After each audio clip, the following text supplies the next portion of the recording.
2025年上北世界壮年运动会剩25天特别起稿了。早起台北市政府伫大巨蛋来进行反恐的维安甲消防演练，佮模拟选手的专车和派人抢车应对方案，办公会当来提升防灾的能力。咱做回来看卖。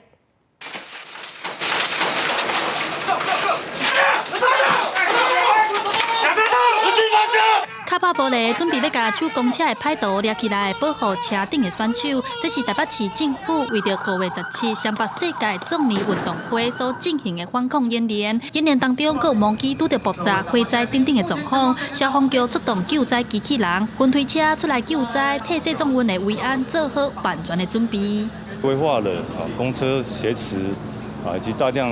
伤病患的一个疏散，希望透过各局处的一个跨局处的整合，跟中央地方的通力合作，希望带来这个确保在5月17号开幕以后，整个活动的一个安全。 台北市政府表示，这届维安作业是透过中央和地方的合作，有类进步的警政署、台北市警察局、消防局、卫生局和社会局共同来参与，希望透过各部会合作，确保市总运期间的安全。我们将迎来台湾史上最大规模、参赛人数最多的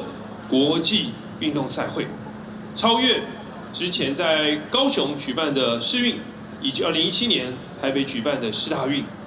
今年我们将迎来超过25000名世界各地选手。台北市政府表示，2009年的高雄世运拢总有3796个选手参加，2017年的世大运是11397名的选手参加，这届世总运拢总有25000名的选手参加，是目前台湾上侪人参加的国际运动会。台北市政府希望透过这届维安工课，让世总运会当圆满举行、圆满结束。记者戴亚轩、柯敏哲台北报道。